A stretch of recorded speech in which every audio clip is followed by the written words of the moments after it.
Hello and welcome to episode 2 of Rob Reads. I'm your host, Rob Arnold. These podcasts are meant to be an enjoyable and relaxing listen while you're chilling out, driving to work, on the train, or on a plane, or however and wherever you like to consume your content. In today's episode, I'll be reading a 1994 Guitar World interview with Pantera's Dimebag Darrell, originally conducted by Guitar World editor Brad Tollinski. The feature hit newsstands just before the release of Pantera's Far Beyond Driven album. During the interview, Pantera's larger-than-life guitarist opens up about his musical upbringing, the parallels with the Van Halen brothers, Randy Rhoads' influence, and the noises and tones behind the band's uncompromising new sound. Enjoy! Forward by Brad Tollinski.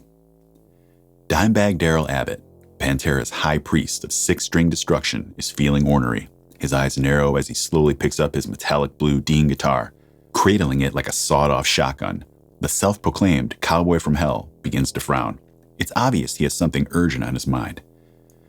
I grew up a heavy metal kid, and we're a heavy metal band, Dime growls in a rapid-fire Texas twang. I know it's not fashionable, but I'm proud to say that's what we are, and that's what we do. It kills me when I see some metal band trying to pass themselves off as an alternative band. Well, dude, they can join the pack, but we'll remain true to our roots while shit keeps twisting around us. And twist it does, while the rest of the rock world continues to be preoccupied with the next big Lollapalooza. Pantera has been steadily reinventing and reinvigorating heavy metal for the 90s. By combining the rawest elements of thrash, Texas blues, and hardcore, the band has created a new form of metal, one that is rhythmically aggressive, sophisticated in construction, and yes, even hip. At the epicenter of Pantera's musical mosh pit is the band's larger-than-life guitarist, Dimebag Darrell. His trademark crimson goatee, custom guitar, and colorful command of good old boy slang has made him a hero among hard rock fans. But his bone-rattling rhythm work, inventive soloing, and distinctive razor-sharp Darrell tone is what made him a legend among a whole generation of guitarists searching for a new Eddie Van Halen. And like Van Halen, the key to the Texans' large talent is his healthy disregard for rules and regulations. The worst advice I ever received from my dad was to play by the book, explains Darrell. My old man used to flip out whenever I would try to branch out and do something different. Although he didn't do it on purpose, he really held me back at the beginning.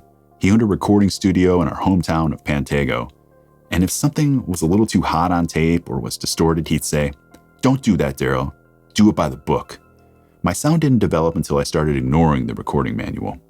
It's funny because he still doesn't really understand what we do.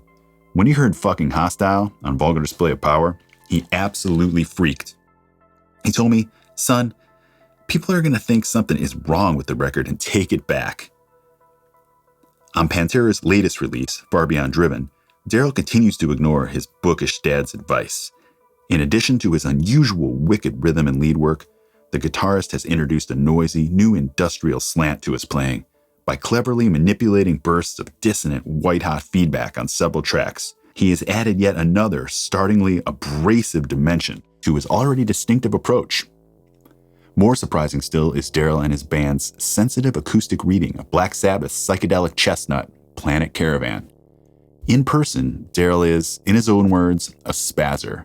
Before our interview begins, he hyperactively bounces over to a battered guitar case that's held shut by 3 strips of heavy-duty duct tape. "All the latches are rusted or broken from touring," he explains. After rifling through its contents, he produces a pick that appears to have been hacked with a rusty pocket knife. "Check the grooves," Darrell says, shoving the scarred plectrum in my direction. I've also had my volume knob sliced up. When I ask why, he answers with a demented grin, "They're sweat-proof." And like their owner, a little rough around the edges. Brad, I understand that when you were a kid, your father was a musician and then he owned a recording studio in Pantego, Texas, where you grew up. Did he have any impact on your decision to pick up the guitar? Dime. Absolutely. My old man was a musician, and that's what he did for a living. And like most fathers, occasionally he let me visit where he worked. So I started going to his recording studio, and I really dug it. Brad. Do you have any memories of those early visits? Dime. Sure. A Pantego radio station used to sponsor local talent, and the bands would cut tracks in my dad's studio. I'd always squeeze in there and try to check their shit out. When you're a little kid, you have nerve. I'd walk right up to whoever was recording and say, "Hey dude, what's the lick of the week?" I'd be strapping them dudes up and getting them to show me their shit. Brad, did your dad encourage you to play guitar? Dime, encourage me? No, I wouldn't say that. But the opportunity to become a musician was always there. For example, I can remember one birthday of mine where he said, son, you can either have a BMX bike or you can have this. And he pointed to a guitar. I ended up taking the bike, but he did plant the seed in my mind. I think he might have been a little reluctant to push me in the music business because he had seen enough of the rock and roll lifestyle to know that it's probably not the best thing to pursue. It would be the same as saying, here, go sell your soul to the devil. It's not something you want for your son. You know that phrase, sold your soul to rock and roll? It ain't full of shit, man. Brad, so when did you decide to sell your soul? Dime, when I discovered Ace Frehley and Black Sabbath, dude. I went back to my old man and asked if I could trade my bike back for the guitar. Actually, I didn't ask him for that. But if I was slick, that's what I would have done. I didn't get my first guitar until my next birthday. I was about 11, and he gave me a Les Paul copy and a pig nose amp. Initially, I just used the guitar as a prop. I'd pose with it in front of my mirror in my Kiss makeup when I was skipping school. Then I figured out how to play the main riff to Deep Purple's Smoke on the Water on just the E string. Next, my old man showed me how to play bar chords, and that's when things started getting really heavy. But I think the turning point came when I discovered an Electro-Harmonix Big Muff fuzz. Feedback, distortion. Dude, that was all she wrote. Brad, did you ever get to work in your father's studio? Dime. Yeah, he'd pay me $20 here and there to do piano overdubs or punch-ins while he was trying to do his vocals, so I learned quite a bit at an early age about how a studio works. However, my brother Vinnie Paul is really the guy that followed in my old man's footsteps. He's a complete gadget hound and really knows his way around the studio. Vinny, in fact, is partly responsible for my sound. On our early demos, I was really frustrated with my recorded sound. I'd tell my dad, dude, I want more cut on my guitar. I want more treble. And he'd say, now son, you don't want that. It'll hurt your ears. But my dad just didn't understand. Then Vinny started getting behind the boards, and that's when things started to sound the way I wanted them to sound. Brad, could you use the studio anytime you wanted to? Dime. Nope, no fucking way. And we never abused the privilege. The local motherfuckers who knew that my dad owned a studio would say, dude is spoiled, and this and that, but we didn't abuse it at all. I'd always ask if we could use the studio first, and if our dad didn't want us there, he would tell us, and that was that. But I definitely tried to get down there as often as I could. Brad, did your dad have any good advice regarding the music business? Dime. Yeah, write your own music. Brad, what's the worst advice he gave you? Dime. To play by the rules, to turn down the treble now because it will hurt someone's ears. My old man used to flip out whenever I would try to branch out and do something different. Although he didn't do it on purpose, he really held me back in the beginning. If something was a little too hot on tape or distorted, he'd say, don't do that, Darrell. Do it by the book. Brad, you mentioned that your father taught you your first bar chords. Did he show you anything else? Dime. I would go over to his house on the weekends, bring a record of a tune that I wanted to learn, and he would show me how to play it. I think I took cocaine over there for the first time. Not the drug, of course, the Eric Clapton tune. First, he showed me the basic bar chord version. Then he showed me other ways to approach it with different chord inversions. So I would get little bits of information from him like that. I also learned how to pick things off of records with him. And that was back when people still listened to records. I'd watch how he tuned to records, and he'd say something like, son, these guys tune way down. And I'd ask him, you mean there's a standard tuning? I was completely clueless. He just helped me put together the pieces. I watched how he did it and started doing it on my own at home. Brad, so you never had any formal lessons? Dime. Nah. I tried one time. I was in a rut and I wasn't getting anywhere, so I thought I'd just go up the street and get a guitar lesson off this cat. He wrote down some weird scale and tried to explain how it worked. After we finished, he said, now go home, practice the scale, and show me how well you can play it next week. So I took it home, played around with it for a few minutes and said, fuck this, I just want to jam. I respect people that can read tablature and all that shit, but I just don't even have the patience to read the newspaper. I'll read 3 or 4 lines and that's it. I'm a spazzer, you know? Brad, when did your brother Vinny start playing drums? Dime, that's a good story. One day Vinny came home from school with a fucking tuba. My old man said, son, you won't be able to make a penny playing that thing. Take it back right now and tell him that you're going to play drums. A year later, I tried to hop on Vinny's kit and hang out with him, but Vinny just blew me away. Our story is almost identical to the Van Halen story. Both Eddie and Alex played drums, but Alex killed, so Eddie decided to pick up the guitar. It was the same in our case. Vinnie definitely dominated me on the kit, so I started playing guitar. Brad, how did Vinnie influence you? Dime, Vinnie taught me a lot about timing. For example, I can remember one day we decided that we were going to try to learn More Than a Feeling by Boston. We started jamming on it right before we had to leave for school. We were already late when Vinnie pointed out that I had left out one chord, that I was coming out of the section before the beat had a chance to turn around. I'm like, what are you talking about? So he counted everything out for me and showed me where I was missing a chord. We went back and listened to the record, and sure enough, he was right. It's always been like that. Vinnie is very knowledgeable. He was the one that paid attention in school. He learned all of his drum rudiments. Brad, that you and your brother work closely together is easy to see. Your rhythm guitar playing in particular is very tight and percussive sounding. You guys almost sound like you're playing a form of heavy metal marching drum rudiments in unison at times. What's it like playing in a band with your brother? Dime, great. We're more like best friends. I think we have a better relationship than most brothers because we're working for the same goal. In most families, one brother will be the doctor and the other will be the lawyer. We're a street bum, however it works out. I don't know how to put it without sounding wacky, but we don't have a push-pull relationship at all. It's just a very natural, we don't fight and shit. Brad, was there ever any rivalry between you two? Dime, a little bit, but not much. He always had the business sense and I had the street level sense. We both respect our differences and luckily we're able to just kind of put the two together. But now that I think about it, he did kick my ass a few times when we were growing up. All I can say is I'm fortunate to have a brother that can rip on the drums like Vinnie Paul. I mean, it's hard enough to find someone that can just beat on the skins. Brad, what do you contribute to Pantera's songwriting process? Dime, every song is different. There are no plans, no formulas. We know it's got a jam, and that's about it. When we started this album, I didn't have as many riffs written as I had in the past, but I had a vision of what I wanted. I knew it was going to be one bad motherfucker, refreshing, new, and that's how it was. Brad, how do you write your riffs? Dime, a couple of songs were actually written in concert. If you improvise a riff and the crowd immediately reacts to it, you know you're onto something. Brad, you rarely hear of a band that will take a chance on improvising new riffs on stage these days. Everyone seems so well-rehearsed and conservative. Dime, shit, you know us. The most dangerous band in heavy metal history. Let me tell you a story. We wrote practically all of 25 Years off the new album in concert. One night in front of a packed house, we just started jamming and came up with the main riff of the song. Phil was really getting into it, and he started making suggestions while we were playing. At one point, he told us to stop. So we stopped. And he said, dudes, go into a straight chug right here. This is in front of hundreds of people. We just put the crowd on hold for a few minutes while we put this song together. I don't think anybody minded. They just sat there and checked us out while we were working through things. Brad, how was this album different for you? Dime, we've been getting into the band thing.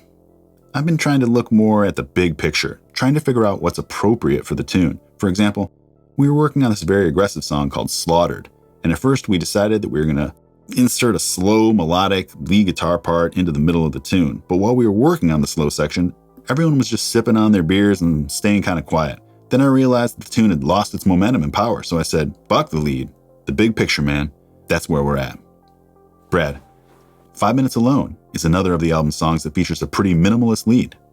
Dime, in my Guitar World column, Riffer Madness, I'm always talking about getting on one note and holding it, feeling it. So one day I was out in my garage, just dicking around on my 8-track, trying to figure out what 5 Minutes Alone needed.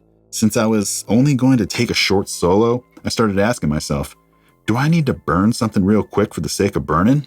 Never was the answer. Then I thought, why don't you take your own advice? So I hit that one note and it really felt good. At first, I was going to hop off of it, but then I thought, no, the one note, dude. And I hung, and I hung, and I hung. Then I started bending the string up and down until it sounded like a siren. And that's all the song needed. Brad, I noticed an experimental edge on the new album. Good Friends and a Bottle of Pills has an almost industrial feel. Hard Lines and Sunken Cheeks is epic in length and mood. And your cover of Black Sabbath's Planet Caravan even features bongos and acoustic guitars. Did you intentionally set out to broaden the band's vision? Dime, we never plan anything. We just let nature take its course. But if you ask me, we did broaden our vision on this album. Actually, when I presented a demo of Hard Lines and Sunken Cheeks to the band, I thought I'd get mixed reactions, at best. But everybody dug it, and Phil saw the possibilities right away. Musicians tend to get bored playing the same thing over and over, so I think it's natural to experiment. On Good Friends, for example, instead of playing a traditional solo, I just opened up my guitar all the way and let it feed back for effect. Brad, that's a cool section, but it sounds like the feedback is being affected somehow. Dime, good ears, dude. I discovered the pure feedback wasn't quite enough, so I added a Digitech whammy pedal to the equation, which helped produce a sound that was completely fucked up. Brad, I hear the Digitech whammy pedal on several other tracks. You use the pedal's harmonizer feature on the solo for Strength Beyond Strength. How did you have it set? Dime, I don't know, really. Like I said before, I don't really have any training in theory, so I just kept turning knobs until I found the most wicked sound. Actually, there are two guitars playing that lead. One is playing the lead without effects, another guitar is doubling it with the whammy pedal, and both are going through one of those little 10-watt Marshall heads to produce what I call my fry sound. It's the sound that I get on my 8-track demos. Brad, is that the whammy again on Becoming? Dime, yes sir. I'm using it on that rhythm part. I depress it on the third beat of every other measure to produce what Phil calls the step on the cat effect. It's too bad that you noticed it's a whammy pedal, because we were going to tell people that we were abusing an animal to produce that sound, you know? We were jumping on a cat, then we simply plugged a cord up its ass and threw a little EQ on it.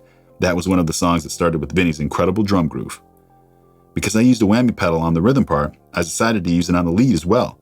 The only thing I had between my guitar and my amp was a Dunlap wah and the whammy. So like an idiot, I decided to try and play my solo using both effects simultaneously. I figured it was going to sound horrible, but everyone started saying, "That's cool, dude, that's cool." So I kept it, and then I doubled it, and it was done. I know some of your readers are going to rag on me and say, "Aw, dude, anybody could have done that." But let me tell you, I'm the kind of dude that would do that, and on the record, not at show and tell. Brad, when I first heard Becoming, I thought, someone is actually coming up with some new sounds. Dime, noises, dude, tones and noises. Brad, while we're on the subject of rude noises, what's going on at the beginning of Good Friends and a Bottle of Pills?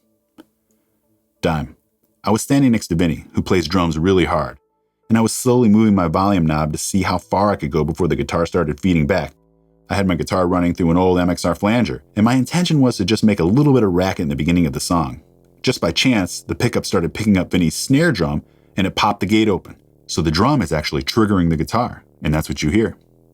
Brad, are you playing any chords? Dime, nah, I'm just standing there drunk, fucking around with my volume knob. Brad, since we're interested in details, what were you drinking? Dime, Coors Light, dude. Brad, let's talk about a solo where you do let your fingers fly. The double-track lead on I'm Broken. Sounds like an homage to Randy Rhoads? Dime, all right, you heard that? That's right on the money. People always ask me about my influences. I learned about double-tracking leads from Randy, especially the way he played them. He played them tight but loose, so they would flange just a little, and that's what I tried to do on I'm Broken.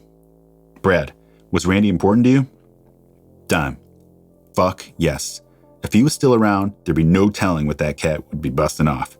To me, Eddie Van Halen was heavy rock and roll, but Randy was heavy metal. Brad, do you fuss much over your parts? Dime, I try to do things in one take, but doubling rhythm parts is always difficult, especially if you want things to cut the way I want them to cut. Each track has to be precise, and that's a problem on a rhythmically complex track like Slaughtered. The first run through is always cool, but the second is always a bitch. In fact, I think Slaughtered was the most difficult track on the album. It was a nightmare to double. It's the shit once you're done with it, but getting there is hell.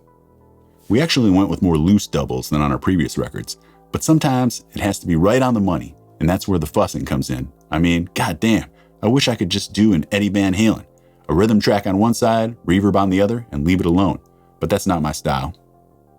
Brad, what was your workhorse amp and guitar? Dime, I stuck to what I've always used, Randall amps, and my main guitar is still my blue 81 Dean with the Kiss stickers. That guitar just can't be topped. I use it on all the songs that are in standard tuning, but when we tune down to D, I use my brown Tobacco Burst Dean.